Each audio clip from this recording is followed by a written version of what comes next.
Засилената динамика во изградба на крупните инфраструктурни проекти ќе придонесе за раст на економијата, поврзување на Македонија со европските држави, раздвижување на градежништвото како гранка. Македонија е природна раскрсница на коридорите 8 и 10 како главни патни артерии и токму затоа изградбата на двата коридора е од клучно значење не само за граѓаните кои живеат во Македонија, туку и за оние кои би транзитирале низ државата.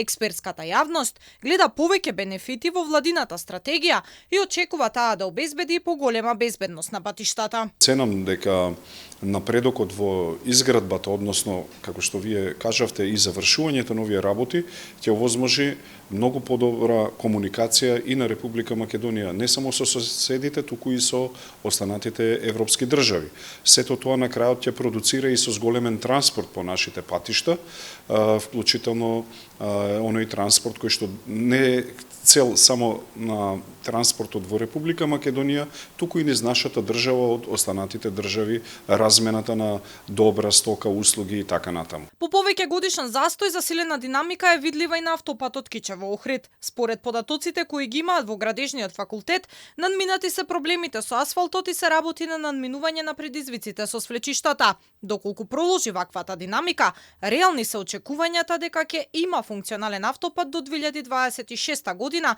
како што се најавите од владата. Во изминатите некои 2 до 3 седмици, веќе цели 11 километри една секција се асфалтирани со абечки слој, завршен слој на асфалтот. Се работи на тие истражни работи, на нови проекти, со цел да се подобрат овие, да кажеме, појавени проблеми, да се подобрат косините и да имаме функционален автопат до 2026 година. Она што останува сега да се заокружи експроприацијата, која за разлика од претходно се реализира паралелно со градежните активности. Директорот на јавното претпријатие за државни патишта најави дека на ова интензивно се работи и дека до крајот на годината треба да заврши постапката за сите предмети во делот на коридорот 8.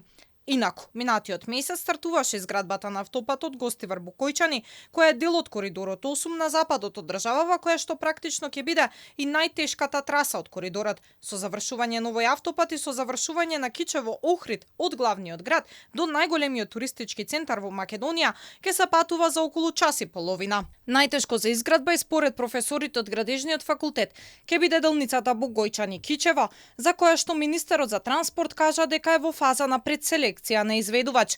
Делниците од коридор 8 треба да бидат готови до 2028 година. На југозапад пак се интензивираат работите на автопатот Прилеп-Битола, кој е дел од коридорот 10Д. Треба да биде готов за 3 години, односно до 2027 година.